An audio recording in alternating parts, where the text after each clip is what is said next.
Estamos reunidos para revisar un tema de suma importancia y es acerca de las generalidades del cáncer colorectal.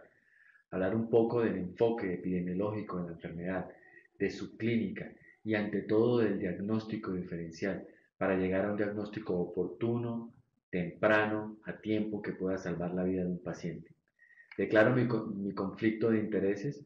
Mi nombre es Javier Orlando Pacheco, soy médico internista, hematoncólogo, jefe del servicio de oncología del Hospital de San José en la ciudad de Bogotá. Trabajo como asesor en temas oncológicos hacia la industria farmacéutica y no tengo ningún vínculo específico con la misma.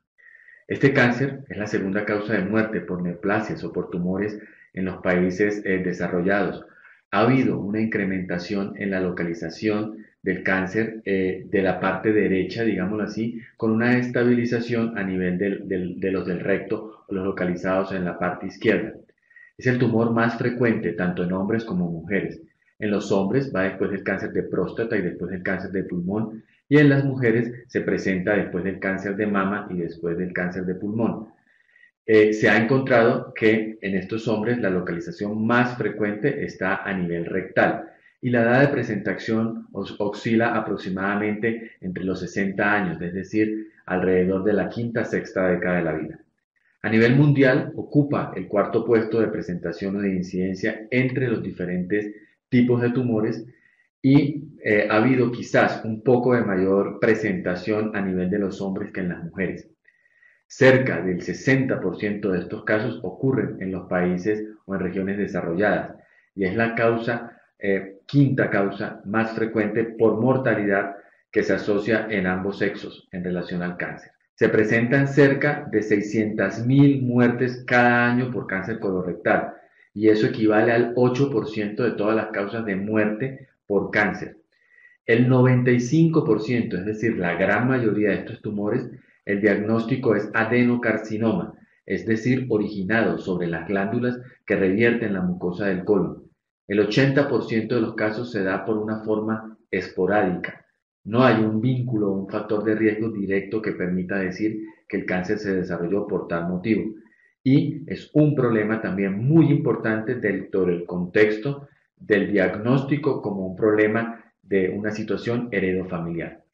A nivel mundial, para los hombres, la incidencia ocupa un rango intermedio, un país en vía de desarrollo, está alrededor del 9 al 16.1%. La mortalidad a nivel mundial para los hombres ocupa un rango intermedio entre 5.8 y 9%. La incidencia mundial para mujeres está alrededor de los 7.6 a 13.2%, algo menor quizás que la que se presenta comparado con los hombres. Y la mortalidad mundial para las mujeres está entre el 5.3 y 6.9. En Latinoamérica, en los últimos años, ha habido un gran avance en términos de la supervivencia total y pasó de un 42% a un 62%. Esto también es reflejo de lo que pasa a nivel del mundo y de lo que pasa con el advenimiento de las nuevas situaciones como se está manejando la oncología. Es decir, hoy contamos con elementos que permiten manejar el cáncer de colon y otro tipo de tumores en una forma muy individualizada.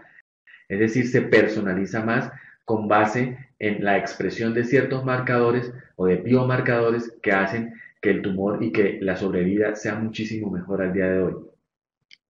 Se estima que en el año 2045 habrá alcanzado en mortalidad al cáncer de estómago, algo que debe preocupar porque el cáncer de estómago es bien relevante en sus presentaciones y en su tasa tan alta de mortalidad. En Colombia, el cáncer colorectal generalmente debe verse como quizás un problema de salud pública. Afecta por lo general la región central del país, con predominancia en ciudades como Cali, Medellín, Bogotá, departamentos del eje cafetero, y la tasa ajustada por la edad supera el 30 o al 50% del valor nacional. Hay un predominio menor en ciertos departamentos más de la zona occidental, de la región de la Amazonía, Magdalena Medio, donde se muestra una incidencia mucho más baja, que es igual o por debajo del 50% del valor nacional. La incidencia en mortalidad en Colombia de este cáncer colorectal para hombres, pues generalmente va ocupando alrededor del quinto puesto, va detrás de tumores como el pulmón. El pulmón es el cáncer número uno a nivel mundial. Cada segundo, oígase bien, se muere una persona en el mundo por cáncer de pulmón y está directamente relacionado con el tabaquismo por encima del 85%. La incidencia y mortalidad en Colombia para mujeres ocupa el cuarto puesto, seguido detrás de lo que es el cáncer de mama, que es la mayor incidencia, la mayor presentación, el cáncer de cuello uterino, pulmón y colorectal. Hay una predicción del número de casos que se deben tener, digámoslo así, para nuevos casos hacia el 2020 y está alrededor de unos 4.000 en los hombres, 3.593 exactamente en los hombres y en las mujeres alrededor de los 4.108 casos.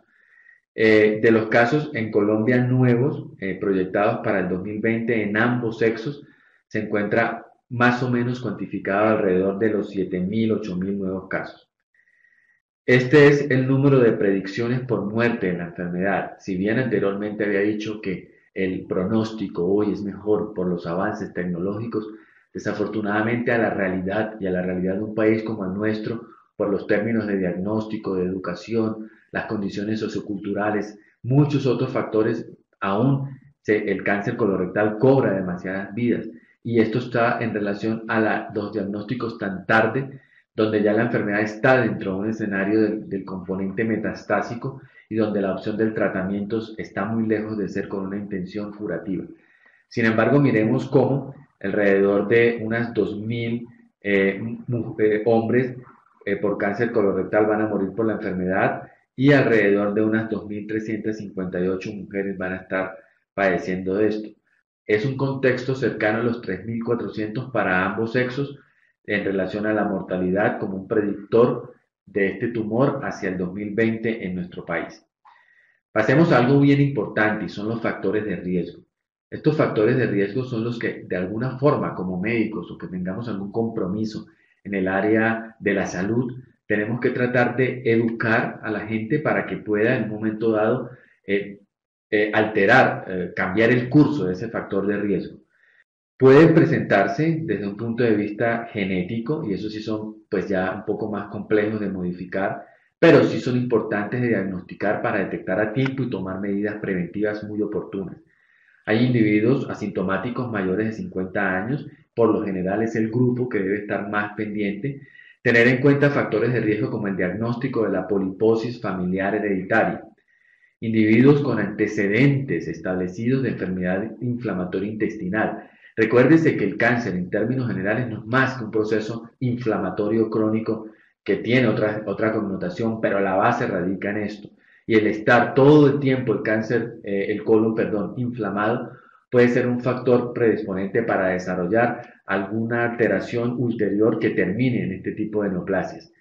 El antecedente del cáncer colorectal hereditario diagnosticado, antecedentes de poliposis adenomatosa en los colon, sospecha de historia de cáncer colorectal no polipósica hereditaria. Con esto voy al tema y lo más importante y lo relevante es que miremos ya este tipo de tumor como otros tumores desde un punto de vista multifactorial, donde definitivamente los grupos de genética son fundamentales y el acceso debe llegar a esos grupos de genética para estar muy atentos a estas connotaciones.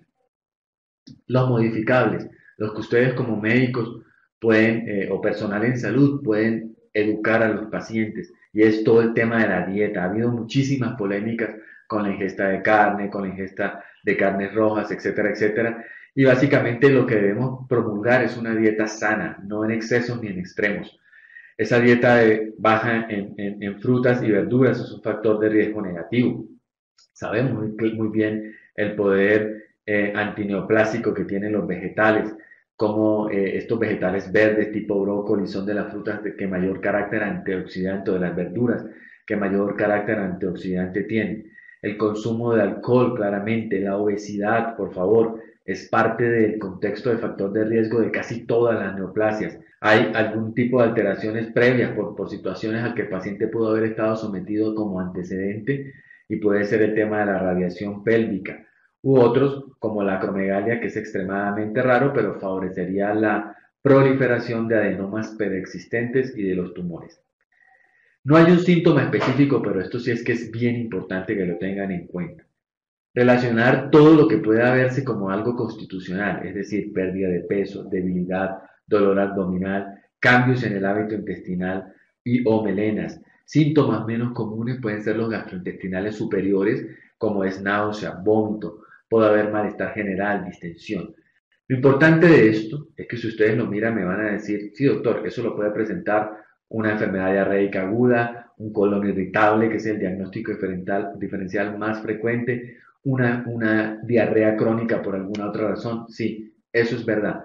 Pero para ustedes lo claro y lo que me interesa es la persistencia de estos síntomas que no lleguen a un diagnóstico conclusivo, que muchos de nuestros pacientes ni siquiera tengan la capacidad de tener acceso a un estudio endoscópico y se asuma por X o Y motivo de que se trata de algo no neoplásico y dejemos avanzar esta enfermedad.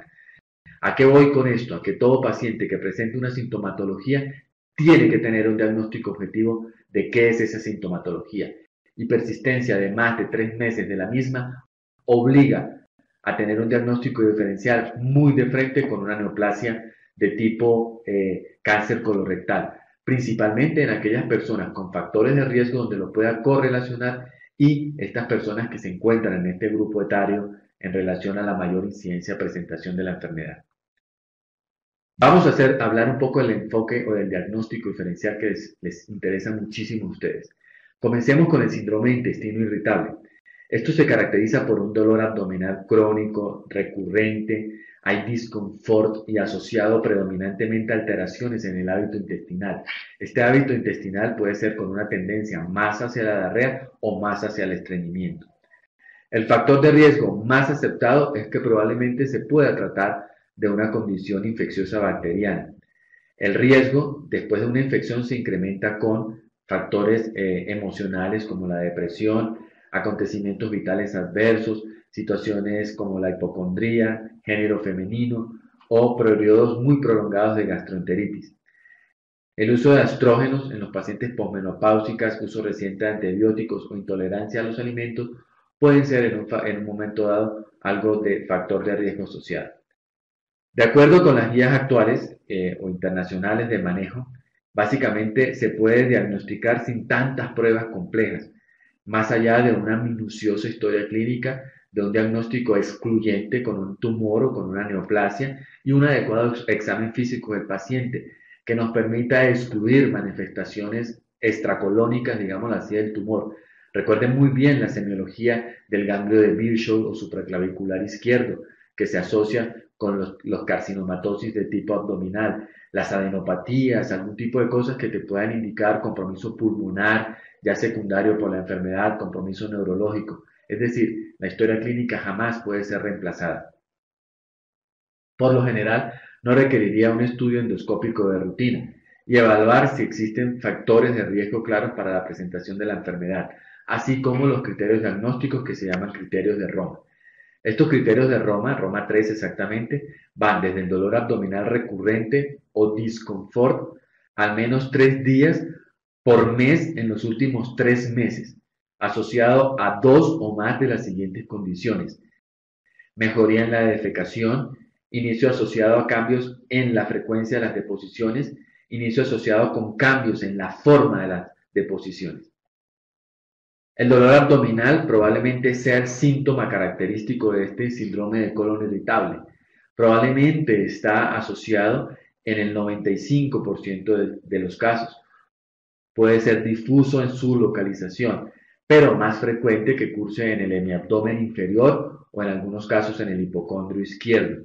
Es opresivo, punzante, puede ser de baja intensidad y no te despierta, respeta el sueño. El síndrome de intestino irritable con predominio del estreñimiento también puede estar en un número muy importante de pacientes presentes, cerca del 90%.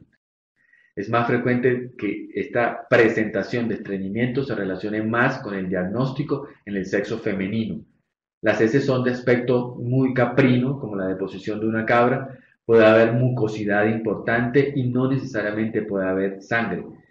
Hay predominio en el síndrome de intestino irritable, de predominio de diarrea. Generalmente esta va a ser de carácter diurno, es semilíquida, abundantes flatos, abundantes gases y se constituye en tenesmo y urgencia rectal. Que haya la combinación de los dos es probablemente la forma más frecuente. En esta gráfica observamos cómo hay una escala de las alteraciones en el hábito intestinal que pueden ser obvias en el sentido de la pregunta, en la relación con las heces caprinas, irían desde un tipo 1 hasta un tipo 7, donde está completamente líquida la deposición. Comenzamos a enunciar más síntomas: distensión abdominal después de cada comida o postprandial, comidas con alimentos que ya se hayan podido identificar como los lácteos, por ejemplo, o los granos. Meteorismo, esa distensión está casi también en el 85%. Y hay otros síntomas digestivos como la sensación de evacuación incompleta, disfagia, dolor retroesternal también con síntomas gastrointestinales altos, como ya lo dije. Puede haber dispepsia no ulcerosa y halitosis. Estos son los que se constituyen como síntomas del tracto digestivo superior, y extradigestivos como todo lo que puede ser ya anunciado en términos a malestar general, a la sensación esa de todo el tiempo estar como con algo que no se sabe qué es, pero que eventualmente altera la calidad de vida. ¿Qué se recomienda para descartar el origen orgánico? La colonoscopia. Yo creo que en nuestro medio y con un paciente de un grupo de riesgo identificado, vuelvo y repito, el sexo femenino, que esté en una edad por encima de la quinta década de la vida, que tenga antecedentes familiares de esta neoplasia, que tenga antecedentes de diarreas como no muy claras. En este grupo de pacientes obesas, etcétera, yo creo que sin duda vale la pena realizar una colonoscopia para la evaluación orgánica. Hay que tener también todos los exámenes o los paraclínicos generales, el cuadro hemático, con factores de reactantes de fase aguda, BCG, PCR, todas las pruebas metabólicas, como pueden ser los electrolitos, calcio, sodio, el coprológico en nuestro medio y sobre todo en ciertas áreas rurales, por ejemplo, la parasitosis intestinal es fundamental en el diagnóstico diferencial de la enfermedad. Tener en cuenta como por ejemplo la presencia de sangre oculta en heces con las nuevas técnicas que ya existen. TSH para descartar patología tiroidea. Recuerden que las alteraciones de la tiroides pueden producir estreñimiento o diarreas, y hay otro tipo de cosas que, bueno, son más específicas como para el diagnóstico diferencial con la enfermedad celíaca. La historia básicamente se remonta al hecho de mirar si se presentó o no síntomas constitucionales como la pérdida de peso, el inicio en un paciente mayor de 50 años, los síntomas nocturnos e historia familiar de cáncer o enfermedad inflamatoria intestinal. Esto debe generar una alarma. Hemoglobina baja, es decir, anemia, aumento de la leucocitosis, como ese paciente con un estado agudo donde se ve como reactivo el hemograma con leucocitosis, con BCG elevada y alteraciones en la química. Anormalidades en el examen físico, que ya hice algunas menciones importantes, la sensación de masa palpable en pacientes muy delgados, es posible palpar toda la región colónica, el marco cólico, como se dice, y la presencia o no de sangre que pueda ser macroscópica en las exposiciones. Las pruebas diagnósticas, si un paciente tiene menos de 50 años y cumple los criterios de Roma, no refieren signos y síntomas de alarma, pueden ser tratados sin precisar mayores exploraciones complementarias en pacientes menores de 50 años. Ahora, en pacientes mayores de 50 años con algún signo o síntoma de alarma, o los grupos anteriores que no mejoren tras un periodo razonable de tratamiento después de 4 a 6 semanas, claramente tiene una indicación de colonoscopia. Hago énfasis en esto, nuevamente lo repito: paciente mayor de 50 años con algún signo o síntoma de alarma, o los del grupo anterior que no mejoran tras un periodo razonable de tratamiento de 4 a 6 semanas, solicitar colonoscopia. Yo sé que hay muchas limitaciones para el acceso a una colonoscopia en algunos sitios. Hay limitaciones de índole administrativo a índole de recurso humano. Pero no olvidar que en estos pacientes, así como en el cáncer de estómago, donde toman y toman ranitidina sin una endoscopia, los diagnósticos se hacen muchísimo más tardíos. En este caso, una colonoscopia a tiempo y de forma oportuna puede estar salvando la vida de un paciente.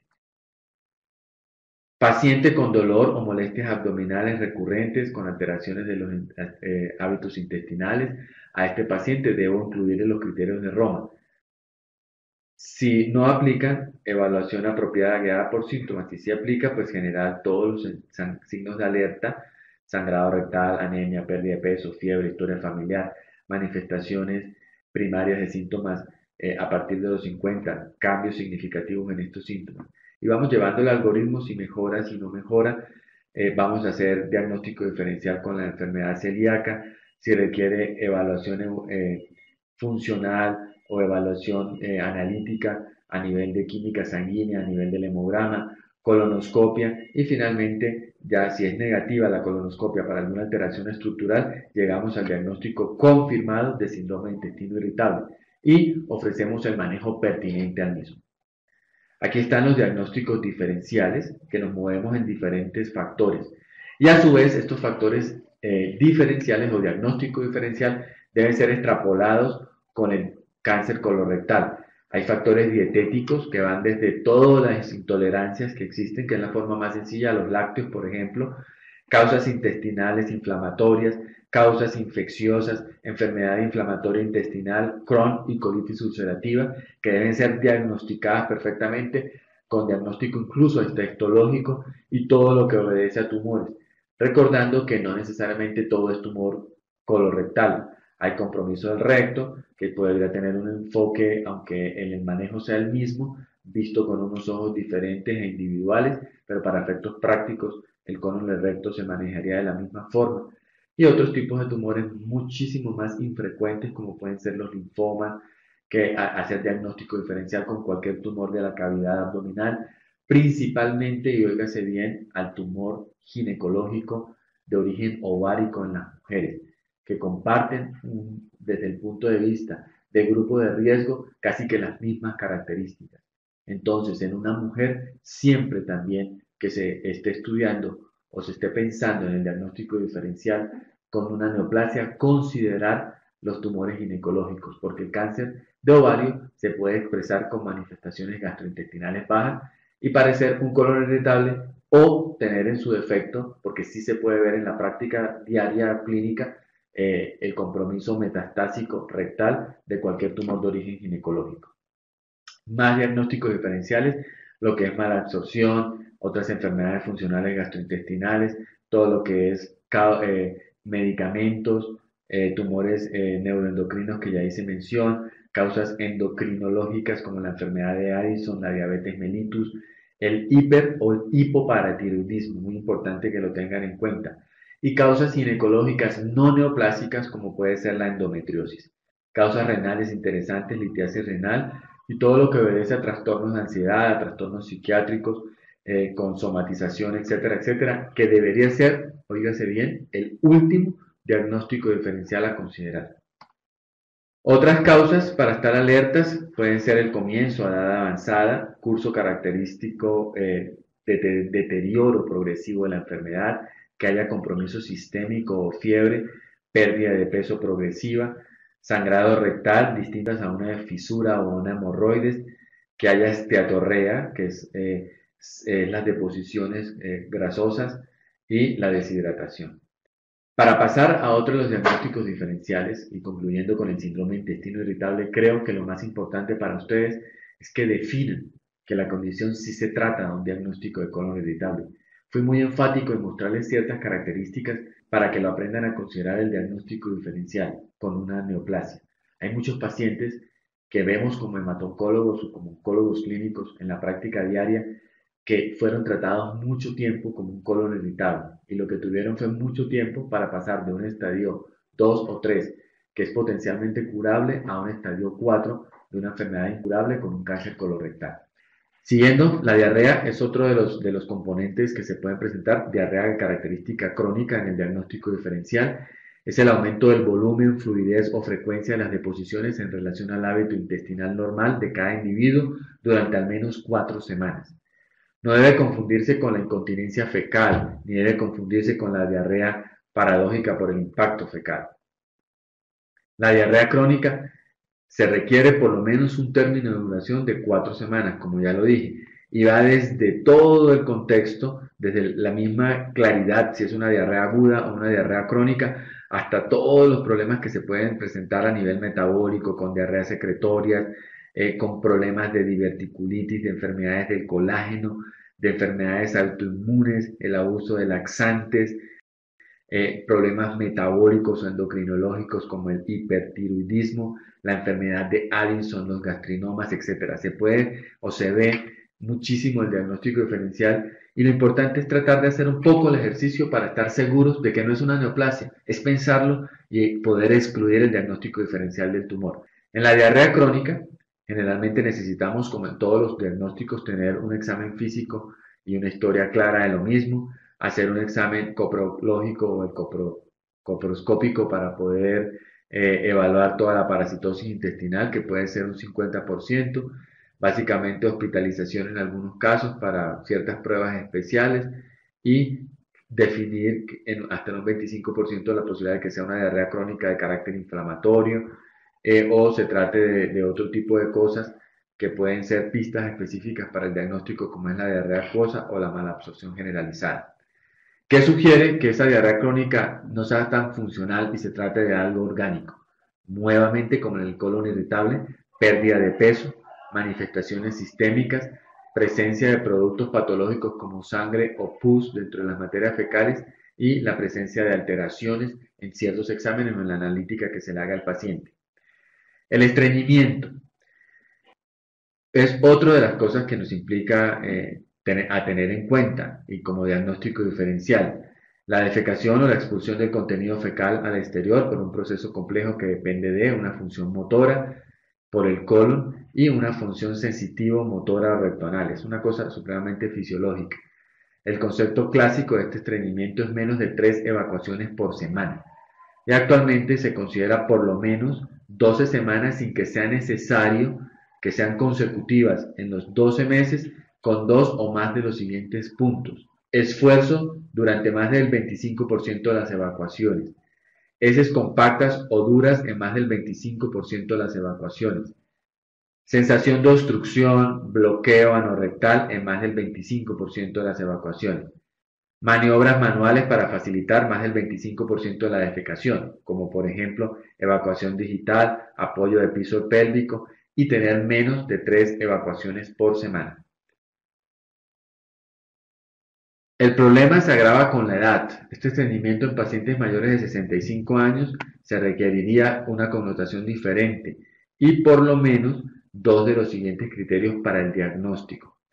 Dos o más de los siguientes criterios en los últimos 3 meses, que puede ser esfuerzo defecatorio más de un cuarto de las deposiciones, eso es lo mismo que habíamos hablado del 25%, sensación de evacuación incompleta, sensación de obstrucción o bloqueo y maniobras manuales, es decir, lo anterior, más que no se presenten heces sueltas y no existan criterios de síndrome de intestino irritable.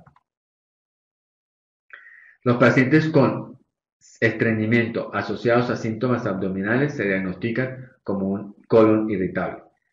Padecimientos muy frecuentes en el 20% de la población y la presentación de este estreñimiento tiene una mayor incidencia a nivel de las mujeres, por lo tanto hay que en estas considerarla como diagnóstico diferencial de lo que hemos estado hablando.